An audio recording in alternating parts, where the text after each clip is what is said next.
오늘은 재림의 7가지 징조 9번째 말씀을 증거하겠습니다. 오늘은 7번째 징조인 새 시대의 산통의 시작, 이 주제로 말씀을 증거하겠습니다. 칼 존슨은 재림의 7가지 징조를 이렇게 나열을 했습니다. 첫째, 이스라엘이 팔레스타인 땅에 귀환하는 것, 1948년에 성취되었습니다. 두 번째, 러시아의 부상. 러시아가 주변국과 함께 연합을 이루어서 이스라엘을 공격하는 것이 종말에 있을 하나의 전쟁이 있습니다. 그래서 러시아가 부상을 하는데 현재 러시아가 많이 부상해 있는 것을 우리가 알 수가 있습니다. 세 번째, 예수님께서 재림하시기 전의 상황은 많은 사람들이 믿음으로부터 이탈을 하는 것입니다.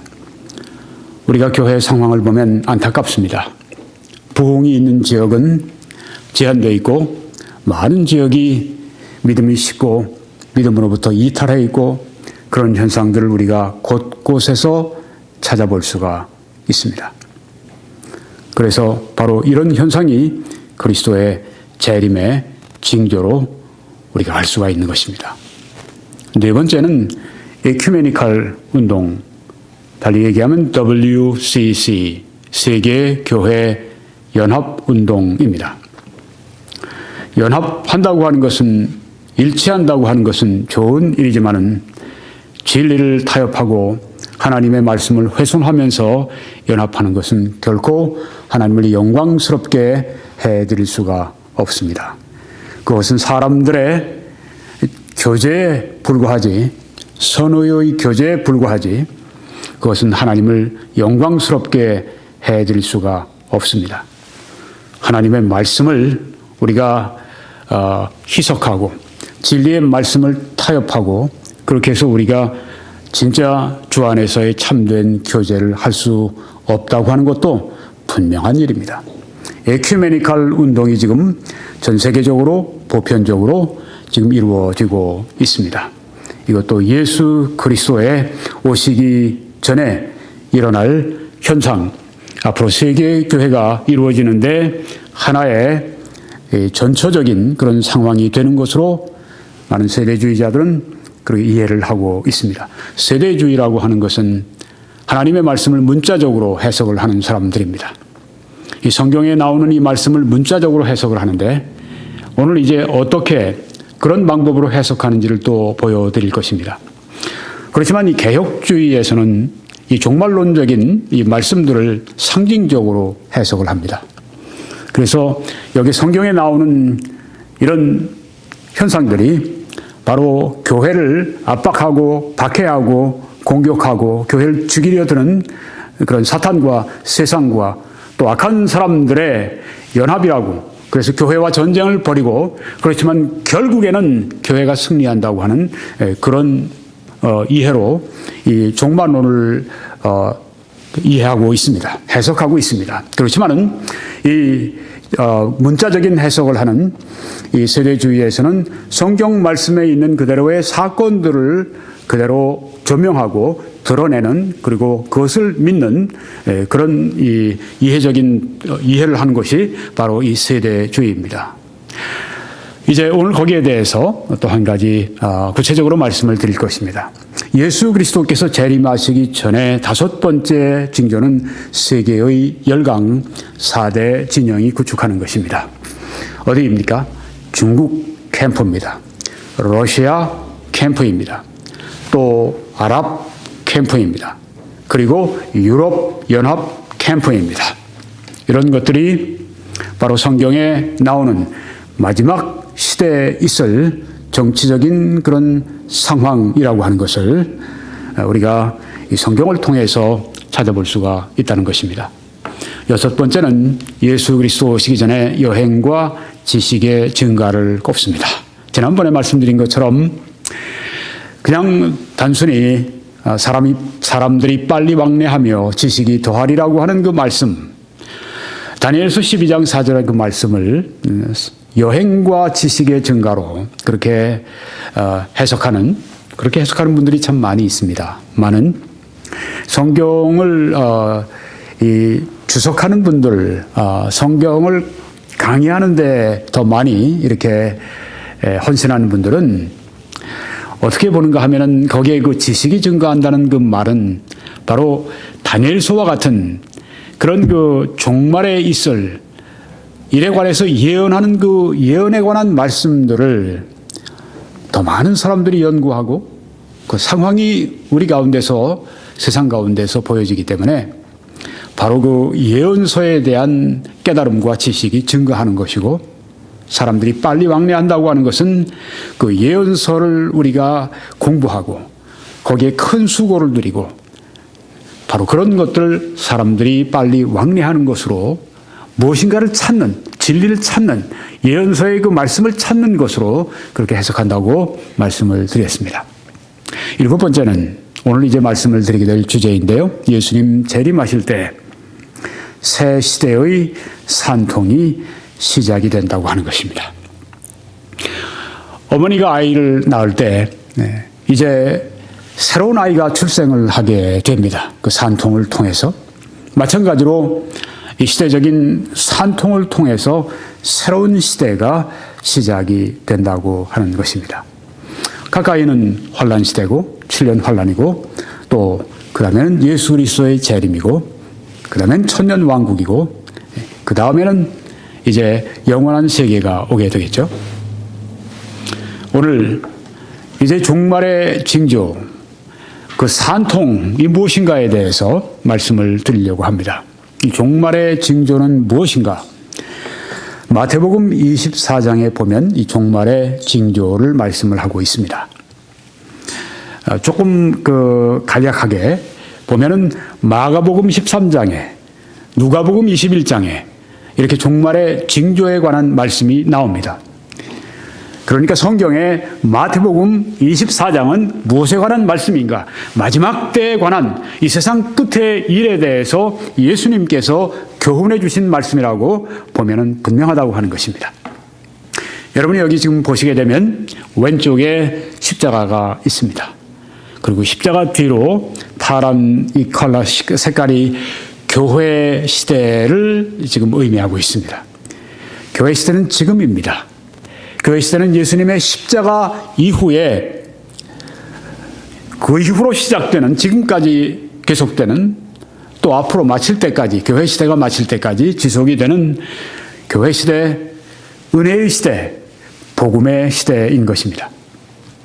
그 다음에 세례주의에서는 교회 시대 다음에 7년 환란기가 따라오게 되죠. 개혁주의에서는 교회 시대 그 다음에 무엇이 따라오게 됩니까? 영원한 시대가 따라오게 됩니다.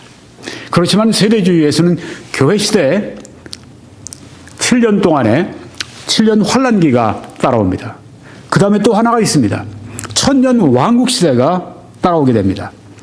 그리고 그 다음이 영원한 그런 시기가 오게 된다고 하는 것입니다. 여기 지금 교회 시대, 그 다음은 7년 환란기입니다.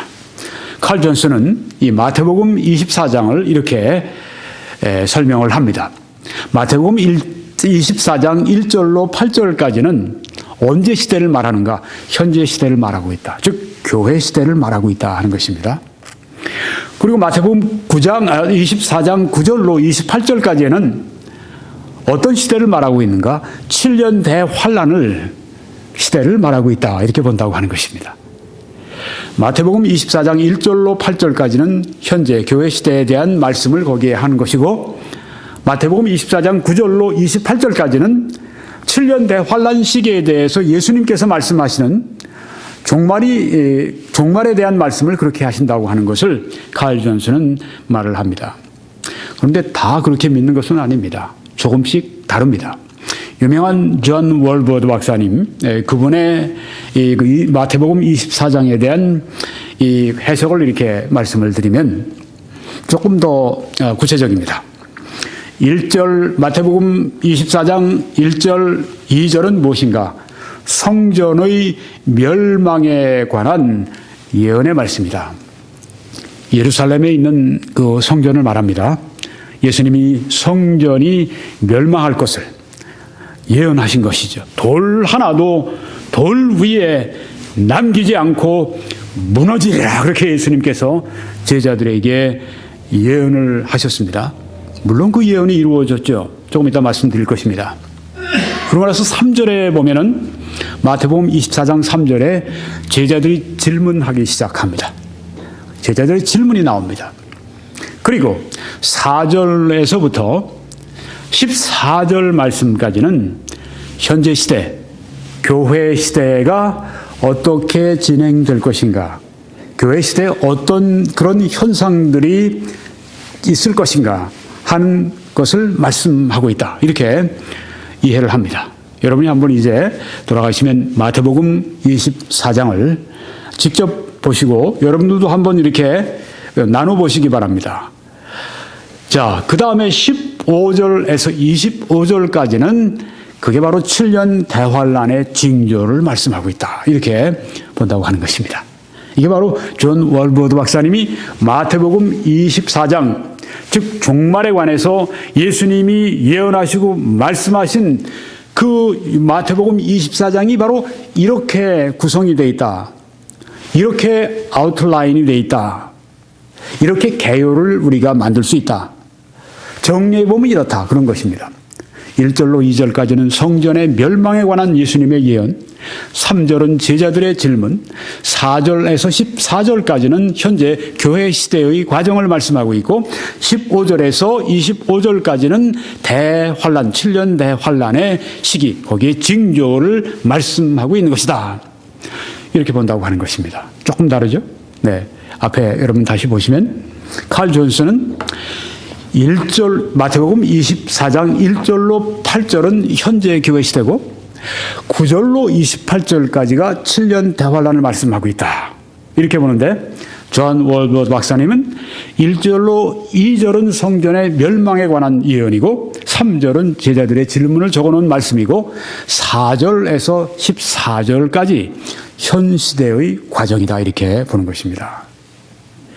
자, 1절로 8절까지 교회 시대, 현 시대로 본 거하고 지금 여기에 이 존 월버드 박사님은 좀 더 자세하게 이렇게 말씀했고 또 8절까지가 아니라 14절까지 갔죠. 네.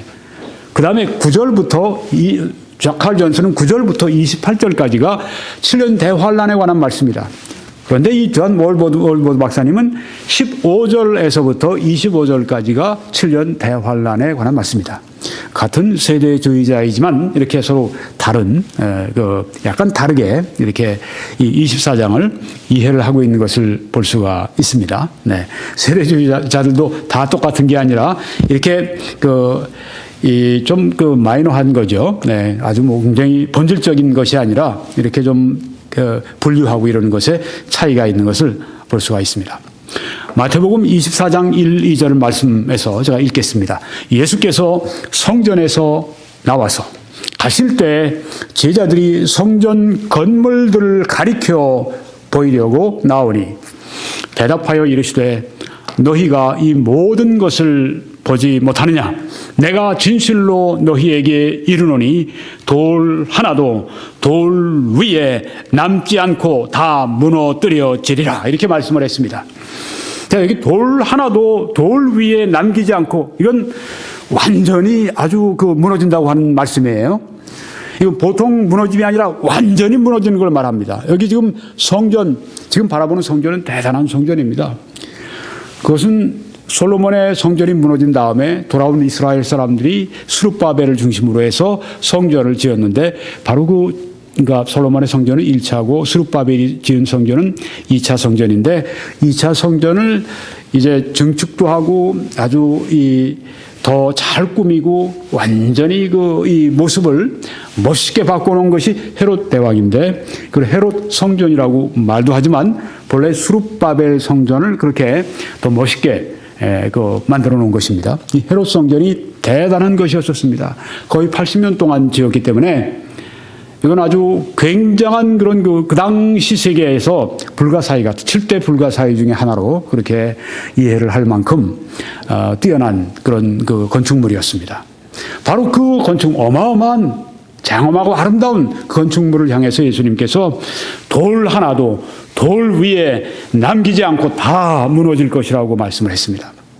그러면 이 말씀이 문자 그대로 우리가 믿고 이해하고 해석해야 될까요? 아니면 상징적으로 우리가 해석을 해야 될까요? 자, 이 종말론을 볼 때 두 가지 그런 그 견해가 있는데 상징적으로 볼 것인가, 문자적으로 볼 것인가. 여러분의 지금 이 마태복음 24장 1, 2절에 아주 처음 도입부에서 우리가 분명히 좀 이해하고 가야 할 것이 있습니다. 여기 지금 마태복음 24장 1, 2절 말씀은 돌 하나도 돌 위에 남기지 않고 성전이 다 무너질 것이라고 하신 말씀은 문자 그대로 성취가 됐습니다. 언제요? AD 70년에 로마의 타이터스 장군이 4만의 로마 군대를 이끌고 와서 예루살렘을 2년 동안 에워싸고 공격을 하고 결국은 함락을 시킵니다. 요세포스라고 하는 유대 그 역사가에 의하면 우리는 그 당시에 이스라엘의 그 역사를 이 요세포스라고 하는 이 역사가의 자료에서 많이 가져오고 그 자료에 많이 의존하고 있습니다. 또 그는 굉장히 뛰어난 유대인 역사가였었습니다. 그런데 요세포스가 그때 적어놓은 기록에 의하면은 유대인들이 100만 명이 학살이 되었다 그렇게 말을 합니다. 예루살렘이 그렇게 큰 데가 아닙니다. 거기에 100만 명을 거기에서 학살했다고 하는 것은 완전히 이 예루살렘이 피로 물들었고 하여튼 피냄새로 진동을 하는 그런 폐허가 됐을 것입니다.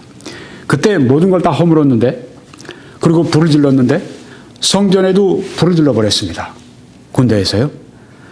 그런데 보니까 이 불탄 그 속에서 금들이 막 녹아버린 것입니다.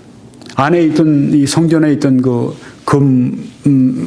뭐 그릇이라든가 뭐 여러 가지 집기라든가 그런 것들이 있으니까 네, 그 금이 녹아서 바위들 속으로 막 들어간 겁니다. 바위들 사이로. 그러니까 이 로마 군대에서 이 금을 자기들이 거두기 위해서 이 그 바위들을 이 그 돌들을 다 하나하나 헤쳐가면서 그렇게 해서 이 금들을 다 거기에서 녹은 금들을 다 회수를 해버렸습니다.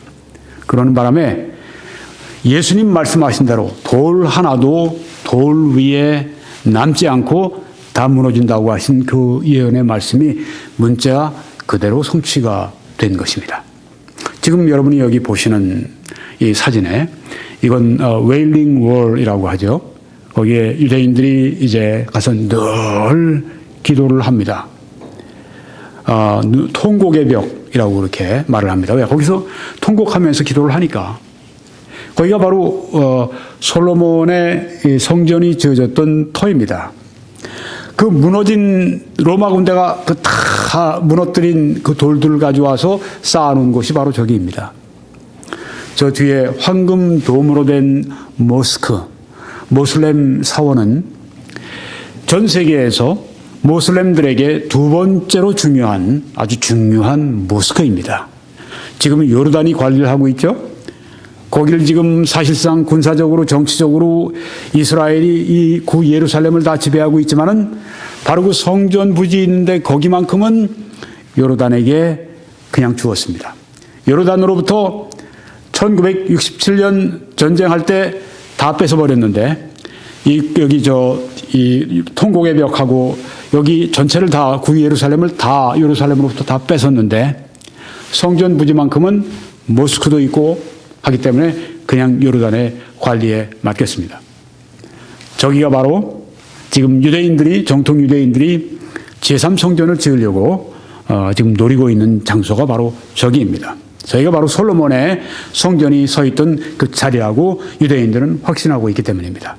자, 지금 여기에 여러분들이 이 통곡의 벽을 보실 때마다 무엇을 보시는가 하면은 마태복음 24장 1절 2절에서 예수님께서 성전을 가리키시면서 돌 하나도 돌 위에 남기지 않고 다 무너질 것이라고 하신 그 말씀이 문자 그대로 성취가 되었다고 하는 것을 여러분이 아실 수가 있습니다. 저 돌을 보시면 바로 그때 무너진 돌을 가지고 쌓아놓은 벽입니다. 그래서 이 마태복음 24장 1절 2절에 예수님이 하신 말씀이 문자 그대로 성취가 된 것을 보니까 마태복음 24장 1, 2절 이후에 나오는 모든 말씀들도 문자 그대로 성취가 될 것이다. 이렇게 본다고 하는 것입니다. 그래서 우리가 이 마태복음 24장을 문자적으로 이제 해석을 합니다. 24장 3절에 보니까 예수께서 감람산 위에 앉으셨을 때 제자들이 조용히 와서 이르되 우리에게 이르소서 어느 때 이런 일이 있겠사오며 또 주의 임하심과 다시 오심과 재림하심과 그 말씀이죠. 이 제자들이 알고 있었습니다. 왜요? 예수님이 다시 오신다고 많이 말씀하셨으니까. 그리고 세상 끝에는 the end of the age, 이 시대의 마지막에 종말에는 무슨 징조가 있사오리이까. 세상 끝에는 종말의 시기에는 예수님 오실 때쯤 세상이 끝날 때쯤 무슨 징조가 있을 것입니까? 이렇게 물어본 것입니다. 자, 우리가 물어보고 싶은 것을 이미 제자들이 2000년 전에 예수님 앞에서 물어봤네요. 무슨 징조가 있을 것입니까? 예수님 다시 오실 때 또 그 세상 끝에 무슨 징조가 있을 것입니까? 알려주십시오. 이렇게 예수님께 재촉을 하며 저들이 질문을 했습니다. 예수님께서 답을 하십니다. 우리는 문자적으로 이해합니다. 예수께서 대답하여 이르시되 너희가 사람의 미혹을 받지 않도록 주의하라. 보십시오. 첫 번째 하신 말씀이 무엇입니까? 세상 끝의 징조, 예수님이 다시 오실 때 어떤 일이 있을 것인가? 사람의 미혹을 받지 않도록 주의하라. 아주 강력한 미혹의 역사가 세계적으로 있을 것을 말씀하고 있는 것입니다. 많은 사람이 내 이름으로 와서 이르되 나는 그리스도라 하여 많은 사람을 미혹하리라. 네. 예수님이 여기 하신 말씀은 예수님의 이름으로 예수님이 보내시지 않았는데 예수님의 이름으로 와서 예수님의 이름을 사칭하면서 많은 사람들을 미혹된 길로 이끌어갈 사람들이 많을 것이다. 그렇게 말씀하신 것입니다. 그리고 다른 것은 난리와 난리 소문을 듣겠으나, 난리는 영어로는 words라고 번역을 했습니다. 전쟁입니다. 전쟁들과 전쟁들의 소문을 듣겠으나 너희는 삼가 두려워하지 말라. 이런 일이 있어야 하되 아직 끝은 아니니라. 우리가 이 역사를 통해서 보면 전쟁이 항상 있었습니다. 어떤 통계를 보니까 이제까지 역사상 전쟁이 무려 15,000번이 이 지구상에서 인류가 전쟁을 했다고 하는데요. 15,000번 이상이나. 네. 우린 전쟁 속에서, 인류는 전쟁 속에서 살아온 것입니다. 난리와 난리의 소문은 언제나 어떤 특별한 평화적인 시기가 좀 빼고 나면은 항상 있었습니다. 여기 예수님께서도 이런 일이 있어야 하되 아직 끝은 아니니라. 전쟁이 있다고 해서 그게 세상의 종말을 말하는 것은 아니다. 이렇게 말씀하신 것입니다. 근데 이 말씀입니다. 여기 이 말씀입니다. 24장 7절 8절에 보면 민족이 민족을, 나라가 나라를 대적하여 일어나겠고 이렇게 말씀을 했습니다. 이것은 앞에 나온 말씀과 다릅니다. 난리와 난리 소문과 좀 다릅니다. 왜? 민족이 민족을, 나라가 나라를 어떻게 이해를 하고 있는가? 양쪽의 나라가 이제 서로 전쟁을 합니다. 그러면 이 양쪽의 나라를 서로 지원하는 나라들이 또 합세해서 이제는 팀이 돼서 캠프를 지어서 양쪽 진영이 이제는 여러 국가들이 함께 서로 이 무리를 지어서 싸움을 하게 됩니다. 세계적인 전쟁이 일어나는 것이죠. 바로 세계적인 전쟁, 민족이 민족을, 나라가 나라를 대적하여 일어나겠고, 그것을 말씀하는데 이것은 오늘 제가 말씀을 드리지 않을 것입니다. 다음번에 제가 자세하게 말씀을 드릴 것입니다. 오늘은 제가 한 가지 주제에 대해서 말씀을 드리려고 하는데요. 곧 말씀드리겠습니다. 곳곳에 기근과 지진이 있으리니 이 모든 것은 재난의 시작이니라. 이렇게 말씀을 했습니다. 여기에서 좀 아쉬운 게 있습니다. 우리 성경에 곳곳에 기근과 지진이 있으리니라고 말씀을 했는데, 이 사본, 헬라어 사본이나 또 영어 번역본들 보면 무엇이 한 가지 더 들어가 있는가 하면 기근과 전염병과 돌림병 있죠. 전염병과 지진이 있으리니. 전염병이 들어갑니다. 그런데 우리 이 개혁 개정에는 지금 그게 빠져 있어서 참 아쉬워요. 네. 아쉽습니다. 왜 그걸 뺐는지 참 아쉬워요. 네. 기근과 전염병과 페스틸런스, 전염병과 지진이 있으리니. 이건 제가 다음번에 좀 자세하게 말씀드리고요. 이 모든 것은 재난의 시작이니라. 여기 재난이라고 하는 것은 헬라어로 오딘이라고 합니다. 이 오딘은 birth pang. 이 어머니가 아이를 낳을 때 그 산통을 여기 말합니다. 굉장한 고통이잖아요. 네, 재난의 시작이다. 산통의 시작이다. 어머니가 한 자녀를 낳으면 새로운 시대가 시작이 되는데 새로운 시대의 시작을 위한 산통, 바로 여기에 말하는 그 재난의 시작이라고 하는 것이 산통의 시작은 새로운 시대를 말하고 있다고 하는 것입니다. 가까이는 환란 시대가 되겠죠. 민족이 민족을, 나라가 나라를 대적하여 일어나겠고 대규모적인 세계적인 전쟁이 일어나고 곳곳에 전쟁이 일어나면 그 다음에 어떻게 됩니까? 농부들도 차출돼서 나가서 이제 싸움터에 나가서 전쟁을 해야죠. 그럼 누가 이 농토를 돌보겠습니까? 누가 밭을 갈겠습니까? 그러니까 식량이 부족해지는 겁니다. 또 식량들이 있으면 다 군대에 다 보내고, 네. 기근이 있게 됩니다. 사람들이 먹지 못하고 영양 실조가 걸리게 되면 무엇이 따라옵니까? 전염병이 돕니다. 또한 지진이 있을 것이라고 말씀했습니다. 세계적인 전쟁과 기근과 전염병과 지진과 이런 것들이 한꺼번에 막 나타나게 될 때 이 모든 것은 재난의, 달리 얘기하면 산통의 시작이니라 이렇게 말씀을 했습니다. 이 말씀이 아주 핵심적인 말씀입니다. 이때가 되면 이제 이 세상 종말이라고 하는 말씀을 여기에 하신 것입니다. 자, 그러면 오늘은 이 종말의 징조 가운데 미혹에 대해서 제가 말씀을 드리려고 합니다. 미혹은 무엇입니까? Deception, 속이는 것입니다. 예수님께서는 세상 끝날에 예수님 오시기 전에 미혹하는 일이, 속이는 일이 많아질 것이라고 말씀을 했습니다. 이 마태복음 24장에 무려 6번이나 말씀하셨습니다. 보면은 예수께서 대답하여 이르시되 너희가 사람의 미혹을 받지 않도록 주의하라. 5절에도 많은 사람이 내 이름으로 와서 이르되 나는 그리스도라 하여 많은 사람을 미혹하리라. 내가 그리스도야. 바로 내가 그리스도야. 내가 재림 예수 그리스도야. 이렇게 말하는 많은 사람들이 나타나서 많은 사람들이 그렇게 할 것이고 많은 사람을 미혹한다고 했습니다. 거짓 11절에도 거짓 선지자가 많이 일어나 많은 사람을 미혹하겠으며, 네. 성경을 가지고 말하는 것 같습니다. 성경 교육을 잘 받은 것 같아요. 나름대로 성경을 뭐 몇백 독을 했느니 뭐 그런 말을 합니다. 선지자인 것처럼 그렇게 행세를 합니다. 근데 거짓 선지자가 많이 일어나서 많은 사람을 미혹할 것이라고 예수님께서 끝날에 있을 예수님이 오시기 전에 징조를 말씀했습니다. 23절에도 그때 사람이 너희에게 말하되 보라 그리스도가 여기 있다 혹은 저기 있다 하여도 믿지 말라.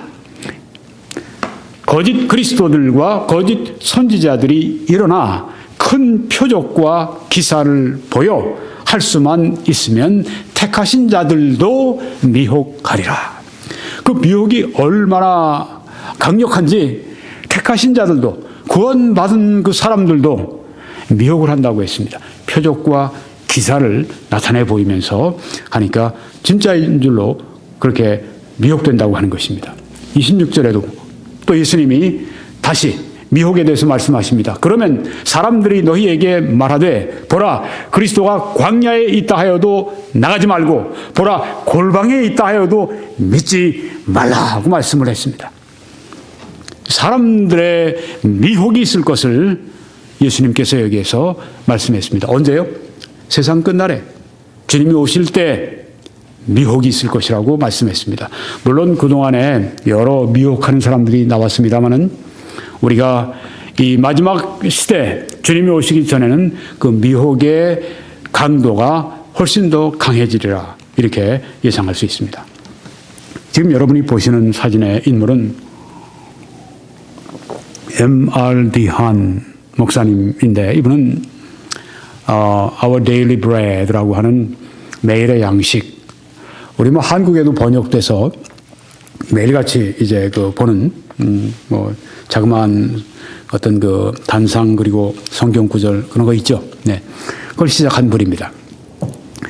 라디오 바이블 클래스를 해서 이분이 사역할 때 가장 아주 이 많은 시청자들에게 이 청중들에게 그 복음을 전했던 분인데요. 이렇게 그 당시에 이야기를 했습니다. 기독교 세계 안에 역사상 이렇게 분열이 심했던 때는 이전에 결코 없었다. 오늘날 미국의 개신교 안에만 350개가 넘는 교파들과 종파들과 이단들이 있다. 이 모두는 그들이 옳고 다른 모든 사람들은 필연적으로 잘못되었다고 주장한다.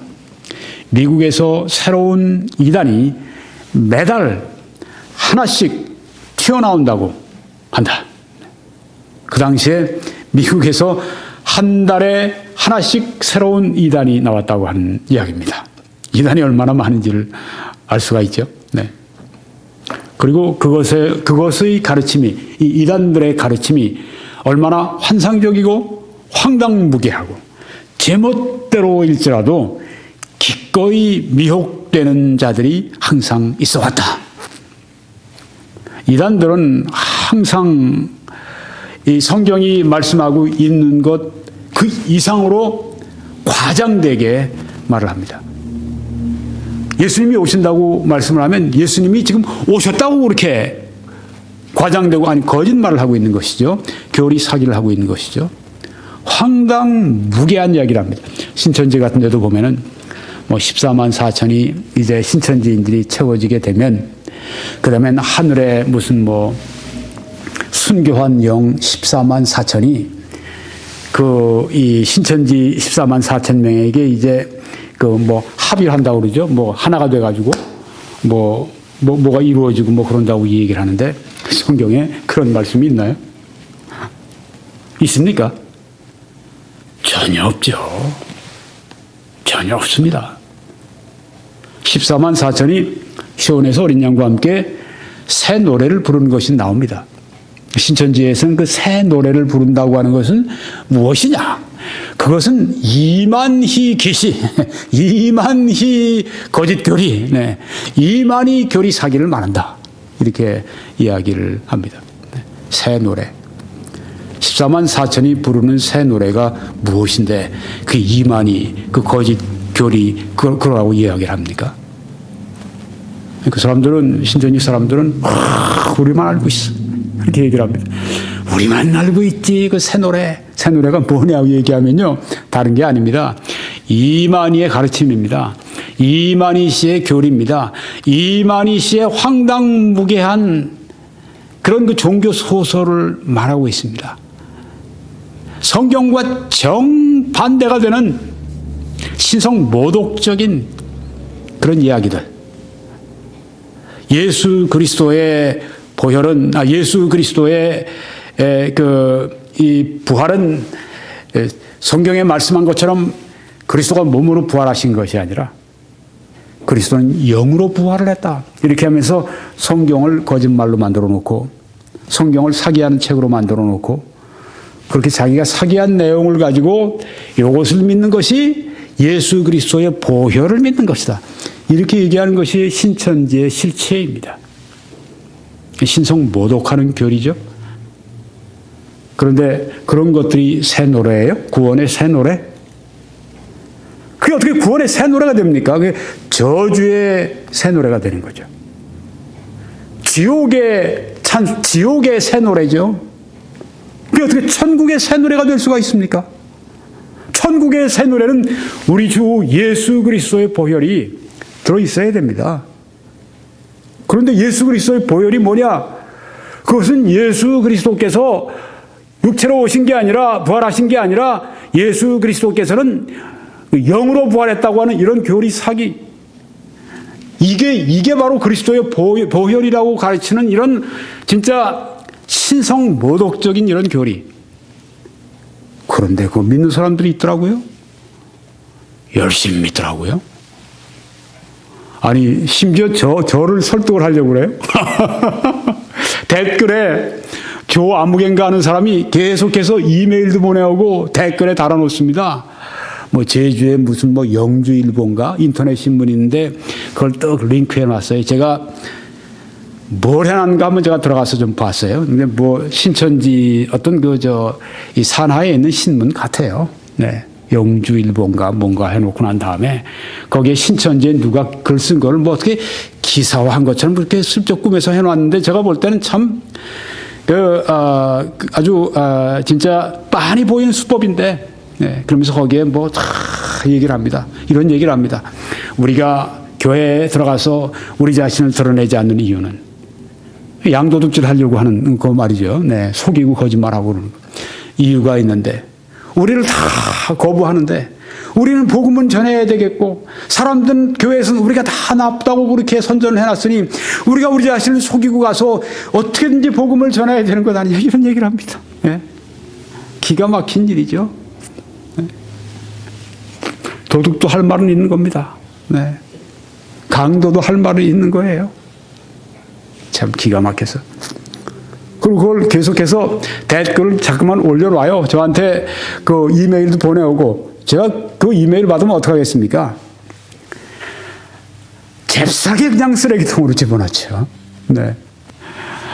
도전을 해봤자 소용없어요. 네.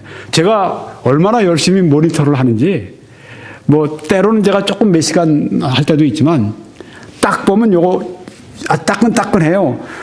올려놓은 지 6분 딱 됐어요. 뭐 하나 올리는 게 아니라 3개, 7개, 뭐 10개 막 한꺼번에 막 올려놓습니다. 네, 그러면 또 청소할 일이 생겼구나 하고 생각 탁탁탁탁 클릭 해서 다 쓰레기통으로 그냥 싹 다 쓸어버리죠. 믿어요, 그걸. 네. 이런 사실을 믿습니다. 아니, 이 성경의 한 말씀을 그렇게 왜곡하고 구겨놓고, 그리고 짓밟고 뭉개놓고, 자기 멋대로 해놓고, 그러고 나서 말을 해도 사람들이 믿어요. 미혹되는 자들이 있어요. 여기 보니까 미국 사람들도 그렇네요. 그렇죠? 기꺼이 항상 그렇게 믿는 자들이, 미혹되는 자들이 있어 왔다. 에말디한 박사님의 지금 이야기입니다. 여러분 지금 이 앞에 보시는 이 젊죠, 굉장히. 네. 데이비드 코레시라고 하는 남자입니다. 미국 남자입니다. 이 사람에 대한 조사를 제가 해보니까 dysfunctional family, 아주 dysfunctional 하면 하여튼 문제가 많은 가정이에요. 거기에서 자랐어요. 그리고 Seventh Day Adventist, 안식교에 입교를 했습니다. 그러고 나서 이제 텍사스의 웨이코라고 하는 지역에 한 안식교와 연관된 이 그룹인데 완전히 이단으로 그렇게 빠져 있는 거기에 들어갔습니다. 들어가서 이제 한 2사람 정도가 자기하고 라이벌이에요. 근데 이제 그 중에 한 사람이 다른 사람을 죽였어요. 다른 라이벌을. 그리고 감옥에 들어갔어요. 이 사람이 세력을 잡은 겁니다. 그래서 그 텍사스 웨이코, 제가 공부했던 포트 워스에서 그렇게 멀지 않은 곳입니다.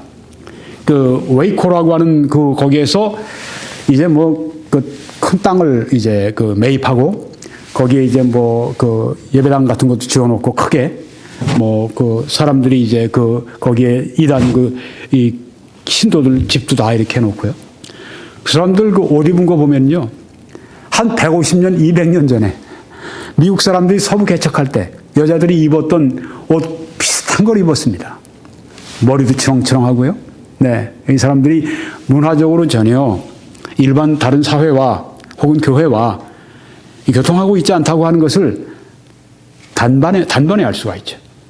이런 데서 이제 이 데이빗 코레시가 이단 교주 노릇을 하는데 미 정부에서 이제 알코올 혹은 이 토바코, 담배 이런 걸 규제하는 또 파이어암, 무기 이런 것을 규제하는 이 미국의 그 부서에서 이 소식을 알아들은 겁니다. 13살짜리하고 지금 함께 살고 있고, 영적 결혼식을 했다나, 이것이 친천지도 이런 얘기 하죠? 네. 이단들이 이런 얘기 많이 합니다. 영적 결혼을 했다. 네. 다 이단들이 영적 결혼했다고 하는 얘기는 아닌데, 이단들이 많이 그런 얘기를 해요. 네. 이단들이 여기서 뭐 영적 결혼했다. 이런 것들이 지금 한 명도 아니고 여러 명. 네. 그 17살 이하짜리. 네. 이런 소식이 이제 정부에게 들어오니까 정부가 FBI가 조사를 시작한 겁니다. 그리고 이들이 있는 이 컴파운드에 이 정부 FBI 요원들이 이제 들어가서 이제 조사하기 위해서 하는 과정에서 충돌이 있었습니다. 그래서 총격이 있었고, FBI 요원들이 4명이 죽었고, 또 여기 데이빗 코레시 집단에 6명이 죽었고, 데이빗 코레시도 굉장히 그때 중상을 입었다고 그래요. 그러고 나서 이제 계속 협상을 합니다. 코레시는 계속해서 이제 시간을 벌려고 그러고, 이쪽 FBI 측에서는 이제 빨리 문제를 끝내려고 그러고, 51일간을 지났는데도 이게 해결이 안 되니까 이제 들어간 것입니다. 근데 이 컴파운드에 그 집들, 큰 집들, 이 회당 이런 불이 났어요. 뭐 한쪽에는 정부가 불질렀다, 아니면 뭐 이 내부에서 불질렀다, 뭐 이런 얘기 뭐 지금 되고 있는데, 하여튼 불이 나버렸습니다. 타버렸어요. 그래서 그 중에서 80명 가운데 79명이 거기서 불에 타서 죽게 됐습니다. 이런 끔찍한 일이 있었습니다. 이 사람, 그 일을 다 이끌었던 사람이 바로 이 데이빗 코레시입니다. 이게 1993년에 일어났던 사건입니다. 그래서 미국 사회에 그때 아주 굉장히 큰 충격이 있었죠. 네. 데이빗 코레시. 이 사람이 바로 자칭 메시아, 자칭 내가 구주다, 재림 예수다, 이렇게 말을 한 사람 가운데 하나입니다. 여러분, 여기에 보시게 되면은, 미혹하는 사람들이 여러 명 있는 것을 알 수가 있습니다. 그 중에 몇 명만 제가 좀 보여드리려고 합니다. 왼쪽에 보면, 뭐, 번거지 모자 같이 쓰고, 뭐, 수염 이렇게 기르고 도사같이 이렇게 앉아있는 바하울라라고 하는 이 사람인데, 이 사람은 소위 바하이교의 창시자입니다. 자칭 재림 예수입니다. 오른쪽에 하일레 셀라시의 1세. 우리 한국에도 한번 온 사람 아닌가요? 맞습니다. 하일레 셀라시의 1세 황제가 돼서 한국에 온 적도 있었습니다. 그런데 이 사람을 이제 흑인 구세주, 재림 예수, 이렇게 사람들이 신봉한 이 이단 무리들이 있어서, 이 사람은 뭐 자기가 에티오피아 정교회 회원이라고 얘기를 하는데, 또 이 사람도 재림 예수라고 사칭한 그런 사람으로 알려져 있습니다. 왼쪽에 보시면 어디서 본 사람 같지 않습니까? 네. 아니 보면 이렇게 임금, 옛날 우리 신라 왕들이 쓴 백제 왕들이 쓴 금관 같은 거 이렇게 쓰고 도포 있고 이렇게 있는데, 앞엔 또 여러 국제적인 그런 사람들의 이 결혼식이 지금 결혼식을 주례하고 있어요. 누군가요? 미스터 문입니다. 레버런 문이라고 부르기도 해요. 네. 문선명 씨, 선명문 씨입니다. 네. 지금 제가 본 자료에 의하면, 여기에 여러, 자칭 예수, 재림 예수, 한 사람 가운데 한 사람으로 지금 이 문선명 씨, 이 사진도 올려놨어요.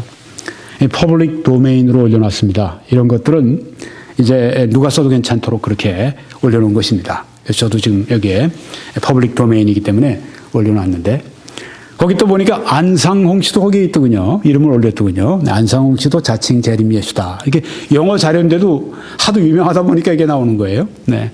한국 사람들의 특징은 뭡니까?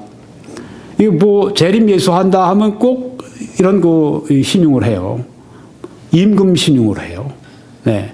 이만희 씨도 보면 뭐 도포 둘러 있고 뭐 머리에 무슨 관 쓰고 뭐 이제 올림픽 스타디움에서 막 돌아다니고 옆에 여자 있고 뭐 여자도 뭐 신부 뭐 왕후 같이 해놓고 나서 뭐 쇼하고 다니고 막 돌아다니고 막 그냥 박수 받고 뭐 스포트라이트 받고 뭐 막 그런 쇼하고 있지 않습니까? 네. 쇼. 예. 자칭 재림 예수가 한두 명이 아니에요. 여기 오른쪽에 보시면 이 사람 또 샌프란시스코에서 활약을 했던 사람인데 크리슈나 벤타라고 미국 사람입니다. 별별 사람이 다 있어요. 그렇죠? 왼쪽에 악명 높은 짐 존스. 1978년에 그 중미의 가이에나라고 하는 곳으로 자기 신도들을 이끌고 갔습니다. 그런데 거기에 자꾸만 문제가 보고되기 시작하니까 미국에서 이 하원 의원이죠. 네. 하원 의원이 직접 비행기를 타고 일행이 여기를 방문을 했습니다. 근데 그때 하원 의원도 아마 총 맞아 죽었죠. 네, 이 짐 존스 이 일당에 의해서 이제 모든 것이 다 드러나고 사람들이 막 도망치려고 하니까 짐 존스가 뭘 했는가 하면은 다 약을 먹였어요. 그래서 다 집단 자살을 시켜버렸습니다. 1000여 명이 집단 자살을 했습니다. 짐 존스. 끔찍한 일이죠. 네. 인민사원이라고 알려져 있는데요. 피플스 템플. 악명 높은 사건입니다. 이 미국 사람들이 이렇게 한다는 거예요.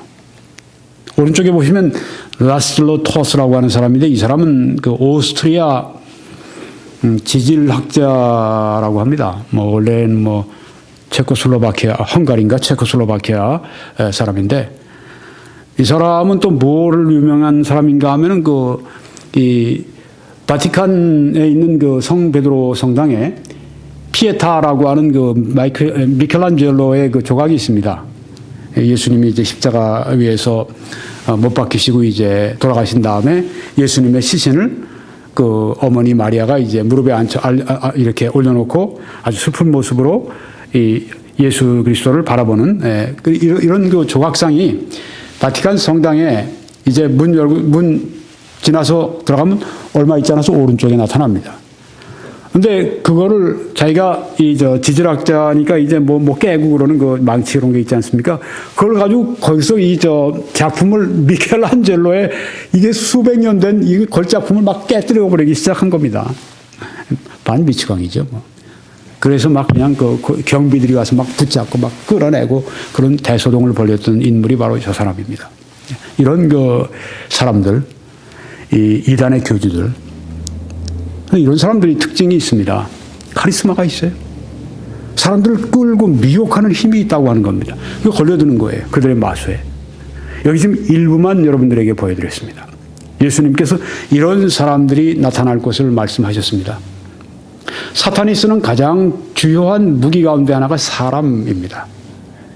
자기에게 바쳐진 자기의 뜻에 복종한 그 사람들, 악을 행하기로 마음먹은 사람들, 미혹하기로 마음먹은 사람들, 어떤 목적을 가지고든지 미혹하려고 하는 그 사람들을 사탄이 잡아서 일꾼으로 씁니다. 이런 얼굴을 가진 사람도 있어요. 인도 사람이 분명하죠. 네. 타월을 이렇게 뒤집어 쓰고 있는 사람. 네. 사도 바울도 이렇게 말씀했습니다. 악한 자의 나타남은 사탄의 활동을 따라 모든 능력과 표적과 거짓 기적과 불의의 모든 속임으로 멸망하는 자들에게 있으리니 보십시오. 불의의 모든 속임으로 하고 있습니다. 멸망하는 자들에게 있으리니 이는 그들이 진리의 사랑을 받지 아니하여 구원함을 받지 못함이라. 이렇게 말씀을 했습니다. 속이는 일이 예수님 모시기 전에 점점 더 강해질 것입니다. 오늘 한국 보세요.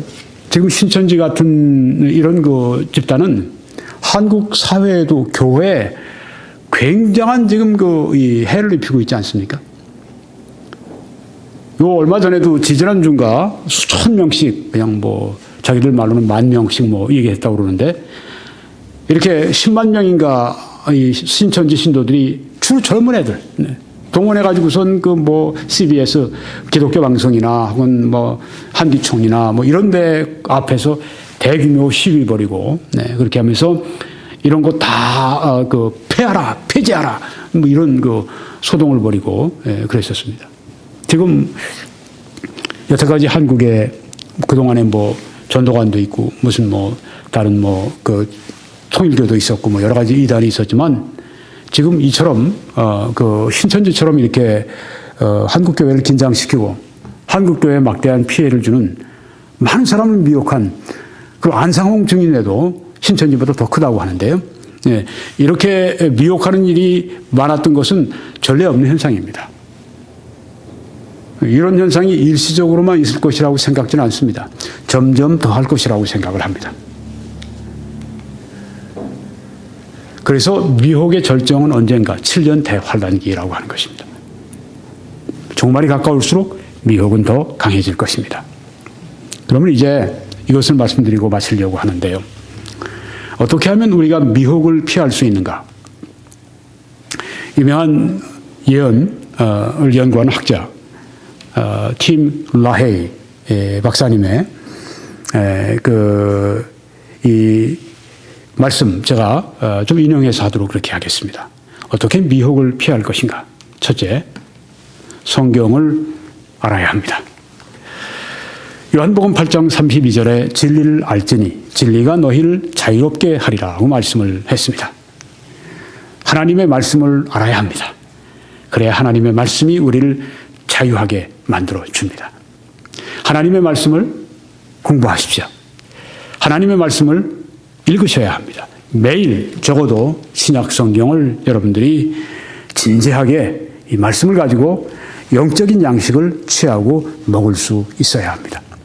특별히 말씀 가운데서 예언에 관한 말씀을 공부하셔야 합니다.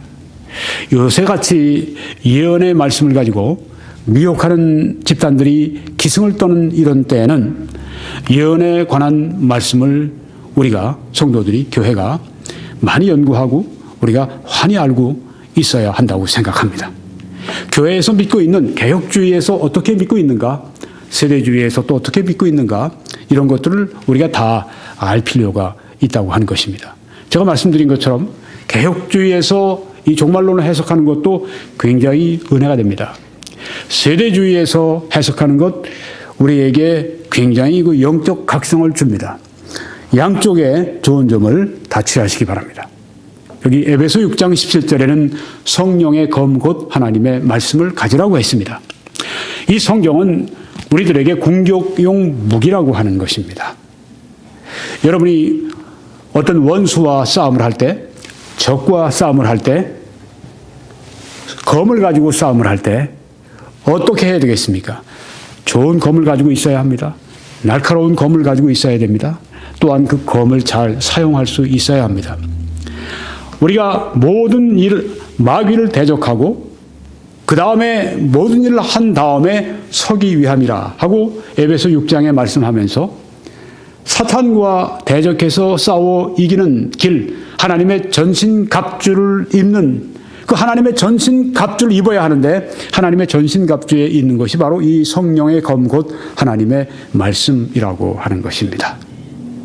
여러분, 군대 가서 예전에 같으면 이제 칼싸움을 하는 그런 그 시대의 군인이라고 합시다. 군대에서 어떻게 하겠습니까? 열심히 칼싸움을 해야죠. 칼싸움 하는 걸 배워야죠. 네. 그렇지 않으면 전장터에 나가서 칼에 맞아 죽을 수밖에요. 우리가 그리스도인들이 군인이라고 하는 그 신분을, 영적인 신분을 잃지 말아야 되겠습니다. 열심히 우리가 성령의 검을 잘 활용할 수 있어야 되겠습니다. 두 번째는 영들을 시험하라고 하는 것입니다. 요한일서 4장 1절에 보니까 사랑하는 자들아 영을 다 믿지 말고 오직 영들이 하나님께 속하였나 분별하라. 많은 거짓 선지자가 세상에 나왔음이라고 말씀을 했습니다. 영을 어떻게 하라고요? 영들을 다 믿지 말라고 말씀을 했습니다. 잘 믿는 것도 해야 되겠지만 또 우리는 잘 믿지 않는 것도 해야 됩니다. 우리가 성령의 일, 하나님의 말씀은 잘 믿어야 되겠지만 악한 영으로부터 오는 것은 진짜 믿지 말아야 합니다. 이단으로부터 오는 것은 믿지 말아야 합니다. 성경을 왜곡하고 자기 주장을 하는 사람들의 말을 믿지 말아야 합니다.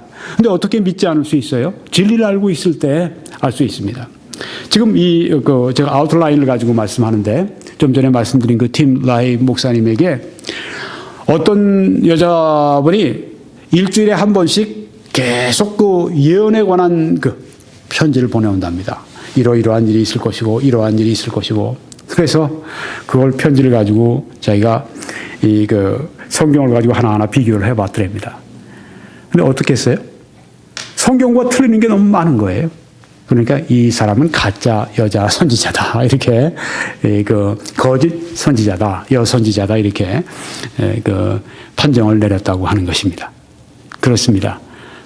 우리가 믿지 말아야 되는데 하나님의 말씀을 가지고 우리가 분별할 수 있습니다. 분별하라. 하고 말씀했습니다. 영들이 하나님께 속하였나 분별하라. 하고 말씀을 했습니다. 이로써 너희가 하나님의 영을 알지니 분별하는 방법입니다. 곧 예수 그리스도께서 육체로 오신 것을 시인하는 영마다 하나님께 속한 것이요. 즉 예수님을 어떻게 보느냐. 이것이 바로 우리가 영적인 분별을 하는데 중요한 기준이라고 하는 것이죠. 그때 초대교회 때는 예수님이 육체로 오신 것 이것을 시인하는 영이 시인하는 사람들이 하나님께 속한 사람들이고 예수 그리스도께서 육체로 오시지 않고 영으로 왔다고 주장하는 그들이 바로 악한 영에 속해 있다고 하는 것을 여기서 말씀하는 것입니다. 예수를 시인하지 아니하는 영마다 하나님께 속한 것이 아니니 이것이 곧 적 그리스도의 영이니라. 오리라 한 말을 너희가 들었거니와 지금 벌써 세상에 있느니라. 이렇게 말씀을 하고 있습니다. 네, 그렇습니다. 예수 그리스도가 기준이 된다고 하는 것입니다. 그래서요, 이 기준을 좀 여러분들이 알고 계시면 좋습니다. 예수 그리스도께서는 누구십니까? 본질상 하나님이십니다. 독생하신 하나님이 나타내셨다고 말씀을 했는데요. 성경에 보게 되면 예수님은 하나님과 영광과 능력과 권위에 있어서 동일하신 것을 성경이 말씀을 하고 있습니다. 예수님 또 성부 하나님, 또 예수님 성자 예수님, 혹은 성령 하나님 다 본질상 하나님이십니다. 그런데 여호와의 증인은 어떻게 말하죠? 예수님을 하나님이라고 그들은 믿지 않습니다. 그들은 예수님은 작은 신이라고 그렇게 생각을 합니다. 그들은 예수 그리스도를 피조된 존재라, 피조물이라고 그렇게 생각을 합니다. 예수 그리스도는 성경에 보니까 창조주이신데도 그렇게 그들이 얘기를 하고 있습니다. 그러니까 예수 그리스도는 곧 영을 분별하는, 영들을 분별하는 하나의 기준이 된다고 하는 것입니다. 그래서 그리스도의 동정녀 탄생을 인정하지 않는, 또 그리스도의 죄가 없으심을 인정하지 않는 모든 영들은 다 악한 영들입니다. 그리스도의 대속의 죽음을 인정하지 않는 영은 악한 영입니다. 그리스도의 몸의 부활을 인정하지 않는 영들은 다 악한 영들입니다. 이런 면에서 신천지나 또 이런 다른 안상홍 증인회나 악한 영에 속한 것을 우리가 알 수가 있습니다.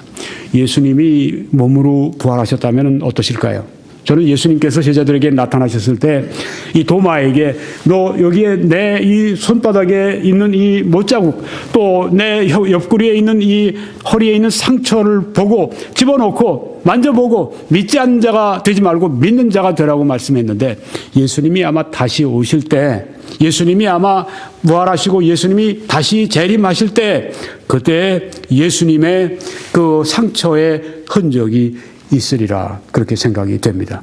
근데 안상홍 씨 그런 게 있어요? 없죠? 아무도 없어요. 문선명 씨 그런 게 있습니다? 있습니까? 없어요.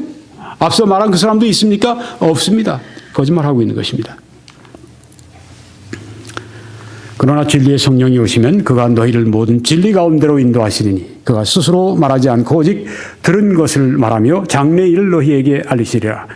그가 내 영광을 나타내리니 내 것을 가지고 너희에게 알리시겠습니다. 즉 성령이 오시면 예수 그리스도께 영광을 돌리게 된다고 하는 것입니다. 그런데 악한 영들은 어떻게 하죠? 악한 사람, 미혹하는 사람들은 어떻게 하죠? 예수님을 이용해서 자기가 영광을 받습니다. 예수님께 영광이 돌아가는 것이 아니라 자기에게 영광이 돌아가도록 예수님을 이용합니다. 이런 사람들은 바로 악한 영에 속해 있다고 하는 것을 성경이 여기 말씀해 주고 있습니다. 또 세 번째, 하나님의 인도와 가르침을 구하는 삶을 살아가야 합니다. 잠언 3장 5절 보니까 너는 마음을 다하여 여호와를 신뢰하고 내 명철을 의지하지 말라. 너는 범사의 그를 인정하라. 그리하면 네 길을 지도하시리라 말씀을 했습니다. 범사의 모든 일에 있어서 하나님의 주권을 인정하고 하나님의 인도를 받기를 원하고 그분을 주인으로 인정하는 그 삶의 태도를 가지고 매일같이 매 순간 하나님의 인도를 받고 교훈을 받으라고 하는 그런 말씀입니다. 또 네 번째는 부도덕함을 피하라고 하는 것입니다. 팀 라헤이 목사님은 부도덕함을 피해야 하는 이유는 이 부도덕함이 우리의 영적인 분별력을 아주 흐려버리기 때문이다. 그렇게 말을 합니다. 베드로전서 2장 11절에 사랑하는 자들아 거류민은 거기 오랫동안 토박이로 사는 것이 아니라 거기 어느 정도 살다가 옮기는 사람입니다. 거류민과 서저너, 나그네 같은 필그림, 나그네입니다. 이 그리스도인들을 잘 설명하고 있습니다. 이 세상에 살지만 우리는 어떤 마음으로 살아가야 되는가? 이 세상에서 평생 우리가 살 것처럼, 영원히 살 것처럼이 아니라 거류민처럼 잠깐 있다가 지나가는 사람처럼, 나그네처럼 천성을 향해서 우리가 통과해가는 그 사람처럼 살아가야 한다고 하는 것입니다. 그런 너희를 권하노니 영혼을 거슬러 싸우는 육체의 정욕을 제어하라고 말씀을 했습니다. 육체의 정욕, 그것은 우리의 영혼을 거슬러서 우리가 경건하고 거룩한 삶을 살아가는 것을 방해하고 대항하고 대적하는 그런 죄입니다. 육체의 정욕을 제어하라. 그래서 이 부도덕함을 피하라 하는 말씀이고요. 두 개만 더 말씀드리면, 하나, 충성된 증인이 되라는 것입니다. 그리스도의 충성된 증인이 되라. 지금 사진은 폴리카프입니다. 이분은 사도 요한의 직계제자입니다. 서머나 교회의 위대한 목회자였습니다. 박해를 받고 이제 그가 순교 화형을 당하기 위해서 떠나게 되는데, 화형대 앞에 이르렀을 때 그가 이렇게 얘기를 하죠. 86년 동안 내가 나의 주님을 섬겼는데 나를 한 번도 섭섭하게 해드린 적이 없다. 내가 어떻게 나의 주님을 섭섭하게 해드리겠는가? 너희들은 내 몸을 불살을지라도 너희들은 이것을 모르는데 악한 자들의 영혼과 몸을 영원히 불사르는 그 불이 있는데 너희들은 그것을 모르고 있다. 그렇게 이야기를 하면서, 오 하나님, 제가 예수 그리스도의 고난에 동참하는 은혜를 주신 것을 감사합니다. 그리고 화형을, 순교를 당하셨다고 하는, 마지막 순간까지 충성된 증인의 모습을 지켰던 것을 보여줍니다. 성경에 보니까 빌립보서 1장 12절에 형제들아 내가 당한 일이, 이것은 로마의 마멜티움 감옥에 갇혔을 때입니다. 그 지하 감옥에, 그 축축하고 추운 그 지하 감옥에 갇혔을 때 내가 당한 일이 도리어 복음 전파에 진전이 된 줄을 너희가 알기를 원하노라. 아니 묶였는데, 아니 지금 감옥에서 고생을 하고 있는데 이거에 복음 전파와 관련이 있습니까? 사도 바울은 그렇다고 얘기합니다. 왜요? 이러므로 나의 매임이, 내가 이 쇠사슬의 체인에 이렇게 매어 있는 것은 24시간 매어 있습니다. 그리고 도망치지 못하게 하기 위해서 로마의 병졸 한 명이 서로 이렇게 쇠사슬을 이렇게 그 병졸의 손에, 또 사도 바울 이런 죄수의 손에 이렇게 묶어서, 함께 묶어서 같이 이렇게 다니지 않으면 안 되도록 만들어 놨기 때문에 도망을 갈 수가 없습니다. 세 사람이 교대로 이렇게 바뀌는 동안에 바울은 계속 묶여 있습니다. 나의 매임이 그것입니다. 그리스도 안에서 모든 시위대 안과 그 밖의 모든 사람에게 나타났으니, 이게 무슨 말입니까? 바울이 옆에 있는 사람이 오게 되면 이 사람에게 함께 8시간 있는 동안에 복음을 전합니다. 이 사람이 8시간 후면 이제 가고, 다른 사람이 또 옆에서 또 이제 같이 이렇게 쇠사슬에서 매여 있습니다. 그럼 이 사람에게 또 복음을 전합니다. 이 사람들은 바로 황제의 친위대들입니다. 황제를 경호하는 사람들입니다. 이 사람들이 지금 사도 바울에게 복음을 듣는 것입니다. 사도 바울이 나의 매임이 그리스도 안에서 모든 사람에게 나타났다는 말씀이, 나의 지금 이런 당한 일이 복음의 전파에 도움이 됐다는 말씀이 바로 그런 뜻입니다. 형제 중 다수가 나의 매임으로 말미암아 주 안에서 신뢰함으로 겁없이 하나님의 말씀을 더욱 담대히 전하게 되었느니라. 이렇게 담대하게 어려움 중에도 복음을 전하는 사람들을 보면 우리가 어떻습니까? 야, 나도 복음을 전해야지. 그런 마음의 도전과 감동을 받게 됩니다. 복음을 전하는 사람은 전하는 그 사람의 믿음이 강하게 되고, 복음을 듣는 그 사람들은 복음을 듣고 구원받을 수 있게 되고, 또한 이런 것을 보는 다른 그리스도인들은 그걸 보면서 도전을 받고, 난 더 편한 가운데 있는데, 난 더 좋은 조건 가운데 있는데 나도 복음을 전해야지. 그렇게 된다고 하는 것입니다. 우리가 미혹을 피하는 길, 또 승리하는 길, 그리스도의 재림을 준비하는 길, 그것은 열심히 우리에게 주어진 현장에서 복음을 증거하는 것입니다. 사도 바울처럼 어떤 여건 속에서도 그리스도의 복음을 증거하는 여러분과 제가 되어야 할 줄 믿습니다. 마지막으로 성령 안에서 행하라고 하는 것입니다. 에베소 5장 17절에서 그러므로 어리석은 자가 되지 말고 오직 주의 뜻이 무엇인가 이해하라고 말씀을 했습니다. 주의 뜻이 그러면 무엇입니까? 술 취하지 말라. 이는 방탕한 것이니 오직 성령으로 충만함을 받으라고 한 것입니다. 술 취하는 것은 성경에 항상 반대했습니다. 하지 마라. 방탕한 것이라. 그것은 하나님의 뜻이 아니라, 그렇지만 하나님의 뜻은 오직 성령으로 충만함을 받으라고 하는 것입니다. 여기 우리 성령으로 충만함을 받으라고 하는 것은, 이 동사는 플레루라고 하는 이 동사는 세 가지 이 형이 있습니다. 명령형입니다. 충만함을 받아야 합니다. 이것은 하나님의 뜻입니다. 하나님의 명령입니다. 성령 충만함을 받지 않고 살아가는 것은 그러니까 어떻습니까? 죄라고 하는 것입니다. 성령 충만은 꼭 받아야 되는 머스트입니다. 여러분과 제가 반드시 받아야 하는 것이 성령의 충만함입니다.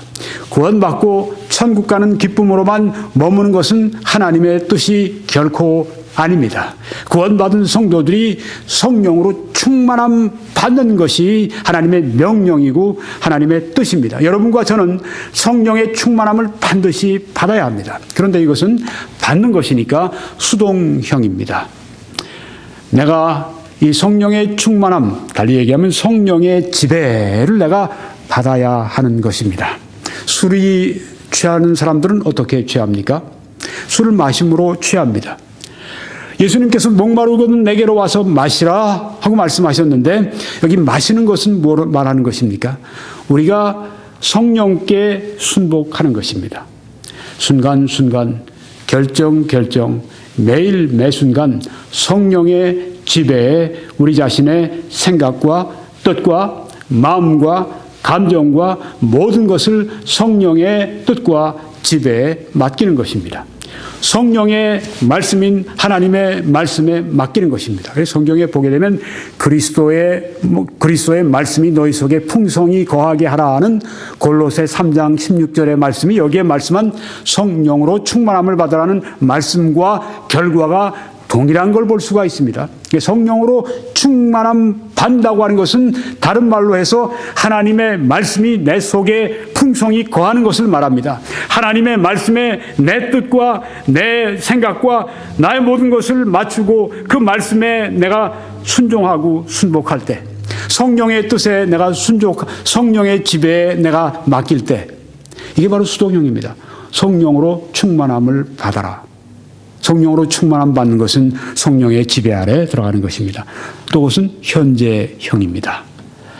충만함을 받는 것은 한 번 받고 마치는 것이 아니라, 이것은 거듭 우리의 삶 전체를 통해서 일생 동안 우린 거듭 성령의 충만함에 순간순간 매일매일 매주 매달 우리가 성령께 우리 자신을 온전히 복종시키는 것을 말하는 것입니다.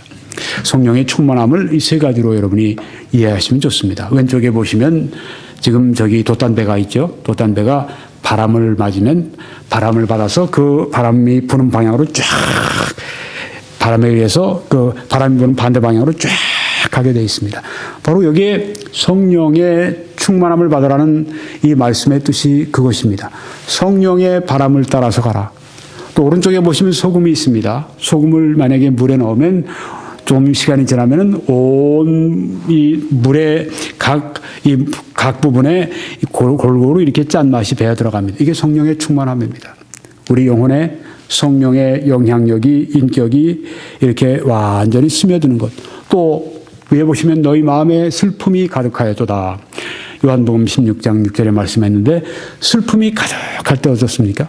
슬픔에 의해서 내가 지배를 받죠? 마찬가지로 성령의 충만함은 슬픔이 지배를 하듯 성령이 우리를 가득히 채우시는 것을 말하고 있다고 하는 것입니다. 근데 우리가 먼저 할 것은 성령께 순복하는 것.